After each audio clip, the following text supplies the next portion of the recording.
محترم دوستو، ایک دن حضرت بابا فرید الدین مسعود گنج شکر رحمۃ اللہ علیہ درخت کے نیچے اپنے ساتھیوں اور مریدوں سے محو گفتگو تھے کہ ایک ہندو عورت اپنے سر پر دودھ کا برتن رکھے ہوئے ادھر آ نکلی۔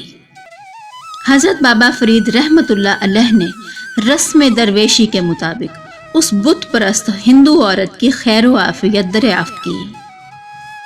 ہندوؤں کی نظر میں وہ ایک نیچ ذات سے تعلق رکھنے والی عورت تھی، اس لیے کوئی بھی اس سے انسانی لہجے میں بات نہیں کرتا تھا۔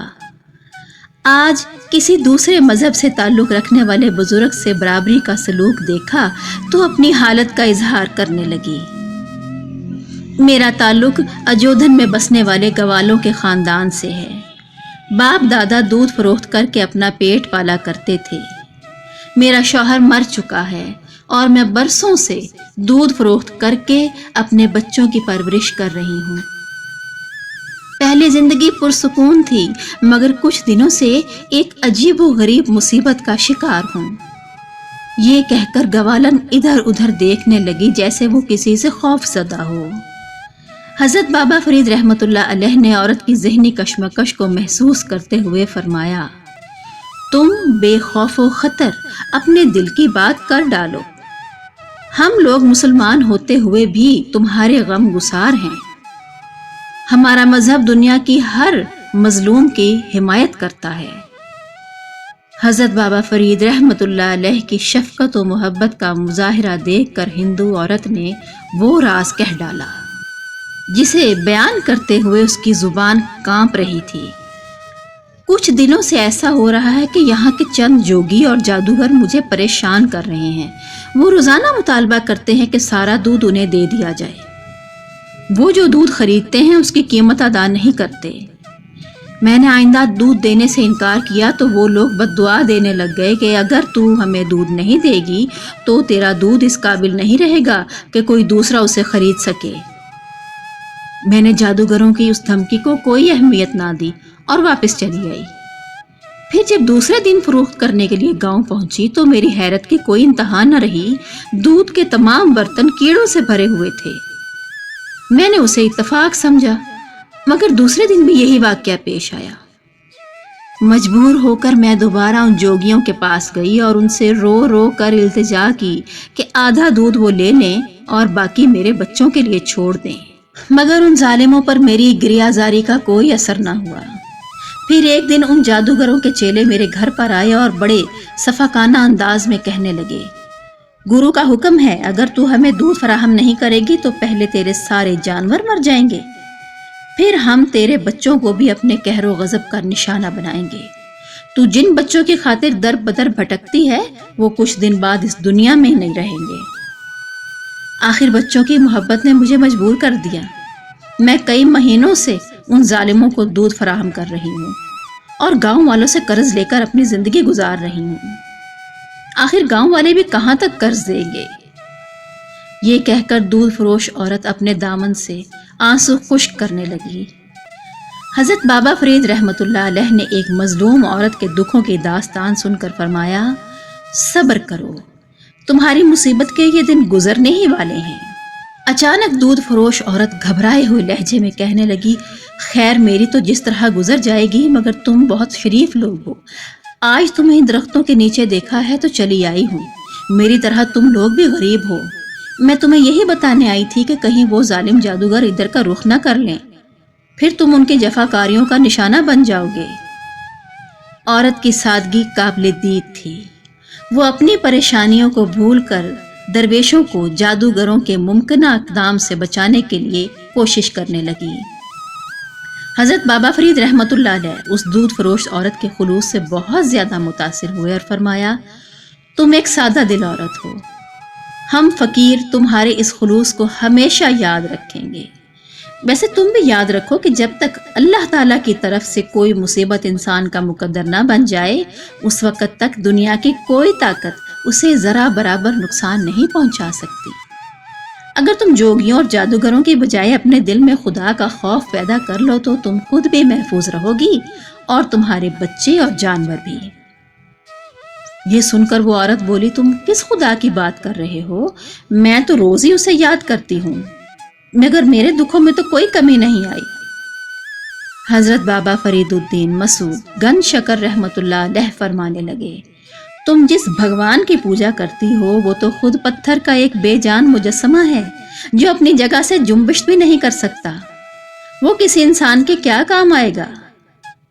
میں جس خدا کی بات کر رہا ہوں وہ اپنی ذات میں تنہا ہے، کوئی اس کا شریک نہیں، اور اس قدر قدرت والا ہے کہ ساری دنیا کے انسان مل کر بھی اس کے فیصلے کو تبدیل نہیں کر سکتے۔ تم اسی ایک خدا کو پکارو، وہ تمہیں ان 2-4 شرپسند جوگیوں سے نہیں، دنیا بھر کے ستم گروں سے نجات دے دے گا۔ ابھی حضرت بابا فرید رحمت اللہ علیہ اس ہندو عورت سے یہ گفتگو کر ہی رہے تھے کہ سامنے سے ایک عجیب حلیہ کے لوگ آتے ہوئے نظر آئے۔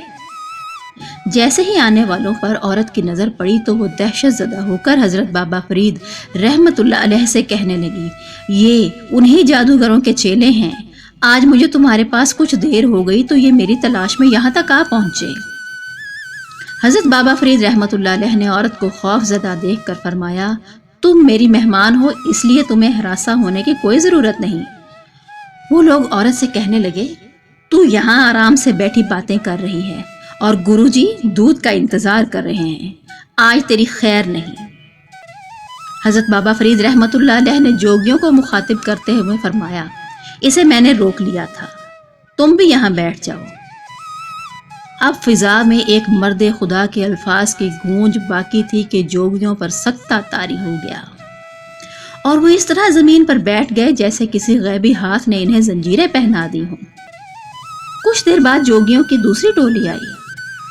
حضرت بابا فرید رحمت اللہ علیہ نے ان سے بھی وہی فرمایا، بیٹھ جاؤ، اور وہ بھی سر جھکا کر بیٹھ گئے۔ الغرض گرو نے اپنے تمام چیلوں کو بھیجا اور وہ سب کے سب اسی طرح حضرت بابا فرید رحمت اللہ علیہ کے سامنے سر جھکا کر بیٹھ گئے جیسے انہیں کسی طاقتور مقناطیس نے جکڑ لیا ہو۔ آخر میں جوگیوں کا گروہ اپنے چیلوں کو ڈھونڈتا ہوا ادھر آ نکلا۔ گرو نے غضبناک ہو کر اپنے شاگردوں کی طرف دیکھا اور کہا، تم لوگ یہاں کیا کر رہے ہو؟ حضرت بابا فرید رحمت اللہ علیہ نے فرمایا، انہیں میں نے قید کر لیا ہے، اب یہ کہیں نہیں جا سکتے۔ گرو نے انتہائی غرور و تکبر کا مظاہرہ کرتے ہوئے کہا، کون ہے اس دنیا میں جو میرے چیلوں کو قید کر سکے؟ اور پھر بلند آواز میں اپنے منتر پڑھنے لگا۔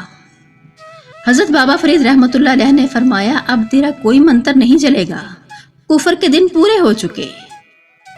گرو پر ہذیانی کیفیت طاری ہو گئی، وہ چیخ چیخ کر منتر پڑھنے لگا، برائی کی تمام طاقتوں کو پکارتا رہا، مگر آج کوئی اس کا مددگار نہیں تھا۔ آخر گرو نے حضرت بابا فرید رحمت اللہ علیہ کے قدموں پر سر رکھ دیا اور اپنے چیلوں کی رہائی کے لیے التجا کرنے لگا۔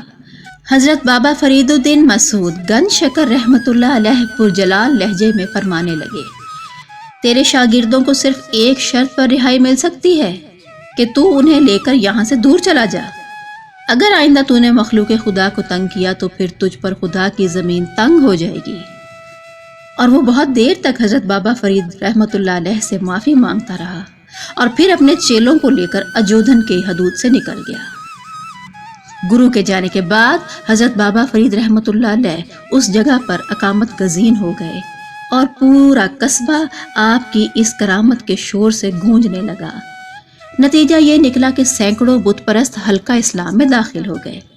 اجودھن میں یہ آپ کی پہلی روحانی کرامت تھی۔ اس واقعے کی شہرت ہوئی تو اجودھن اور گرد و پیش کے ضرورت مند آپ کی خدمت میں حاضر ہونے لگے۔ آپ محتاجوں کے لیے دعا کرتے، اللہ ان کی محتاجگی دور کر دیتا، بیمار شفا یاب ہو جاتے، پریشان حال لوگوں کو آسودگی حاصل ہو جاتی۔ ایک دن ایک بوڑھی عورت آپ کی خدمت میں حاضر ہوئی اور رو رو کر عرض کرنے لگی، میں بیوہ ہوں اور میری 3 جوان بیٹیاں ہیں، آپ دعا فرما دیں کہ ان کی شادی کا بندوبست ہو جائے۔ بوڑھی عورت کا سوال سن کر حضرت بابا فرید رحمت اللہ علیہ نے اپنے خادم سے فرمایا، آج جس قدر نظریں نیازیں آئی ہوئی ہیں وہ ان خاتون کے حوالے کر دو۔ خادم نے شرمسار ہو کر سر جھکا لیا، سیدی آج تو کوئی بھی نظر لے کر حاضر نہیں ہوا۔ حضرت بابا فرید رحمۃ اللہ علیہ کچھ دیر تک سوچتے رہے۔ اس دوران بوڑھی عورت گرہ اوزاری کرنے لگی۔ میں نے تو آپ کی سخاوت کے بڑے چرچے سنے تھے، اب میں کہاں جاؤں؟ آپ کے سوا میرا کوئی سہارا نہیں۔ حضرت بابا فرید رحمۃ اللہ علیہ نے عورت کو سمجھاتے ہوئے فرمایا، سہارا تو اللہ کا ہوتا ہے، اس فقیر کو بھی اسی کا سہارا ہے۔ وہ عورت اپنی ضرورتوں کی اسیر تھی، اس لیے حضرت بابا فرید رحمۃ اللہ علیہ کی مجبوریوں کو نہ سمجھ سکی اور ایک ہی ضد کرتی رہی کہ اس کی بیٹیوں کی شادی کا انتظام ہو جائے۔ آخر بابا فرید رحمۃ اللہ علیہ نے مجبور ہو کر فرمایا، بی بی مٹی کا ایک ڈھیلا اٹھا کر لاؤ۔ عورت نے حیران ہو کر حضرت بابا فرید رحمۃ اللہ علیہ کی طرف دیکھا اور مرے ہوئے قدموں سے خانقاہ سے باہر گئی اور مٹی کا ڈھیلا اٹھا کر لے آئی۔ آپ رحمۃ اللہ علیہ نے 3 مرتبہ سورۃ اخلاص پڑھی اور مٹی کے ڈھیلے پر دم کر دیا۔ اہل مجلس حیران رہ گئے، دیکھتے ہی دیکھتے مٹی کا وہ حقیر ٹکڑا سونے کی ڈلی میں تبدیل ہو گیا۔ حضرت بابا فرید رحمۃ اللہ علیہ نے سونے کا ٹکڑا عورت کی طرف بڑھاتے ہوئے فرمایا، یہ تمہاری بیٹیوں کی شادی کے لیے کافی رہے گا۔ عورت نے گھبرا کر سونے کا ٹکڑا لے لیا اور یہ کہتی ہوئی خانقاہ سے چلی گئی، ہاں یہ میرے لیے کافی ہے، خدا تمہارا بھلا کرے، تو نے میری مشکل آسان کر دی۔ گھر پہنچ کر عورت کی نیت بدل گئی۔ سونا بنانے کا نسخہ اس کے ہاتھ آ گیا تھا۔ لالچی عورت نے غسل کیا، صاف کپڑے پہنے اور خوشبو لگائی، پھر بڑے بڑے پتھر سامنے رکھ کر سورۃ اخلاص کا ورد کرنے لگی۔ حضرت بابا فرید رحمۃ اللہ علیہ نے سورۃ اخلاص صرف 3 مرتبہ پڑھی تھی، مگر اس عورت نے اپنے عمل میں شدت پیدا کرنے کے لیے 300 بار سورۃ اخلاص پڑھی اور پتھروں پر دم کر دیا۔ عورت کا خیال تھا کہ یہ سارے پتھر آن کی آن میں سونے کا ڈھیر بن جائیں گے، مگر بار بار دم کرنے کے باوجود پتھروں میں کوئی تبدیلی نہیں آئی۔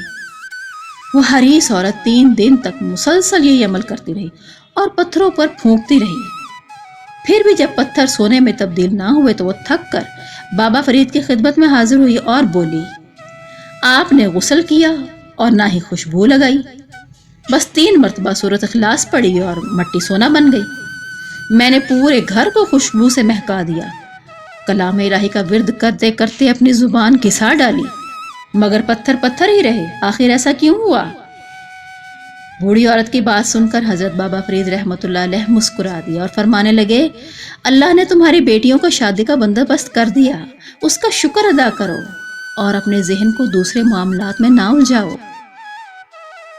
نادان عورت پر حضرت بابا فرید رحمۃ اللہ علیہ کی اس بات کا ذرا بھی اثر نہ ہوا۔ وہ ایک ہی ضد کرتی رہی، آخر میرے عمل میں کیا کمی رہ گئی تھی کہ پتھر سونا نہ بن سکا؟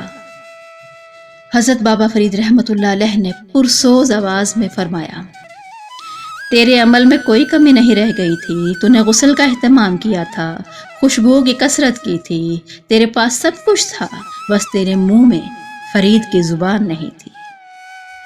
یہ کہتے ہوئے حضرت بابا فرید رحمۃ اللہ علیہ کی آنکھوں میں آنسو آ گئے۔ یہ اظہار تشکر کے آنسو تھے کہ رب ذوالجلال نے اپنے ایک بندے کی زبان میں کیمیائی تاثیر پیدا کر دی تھی۔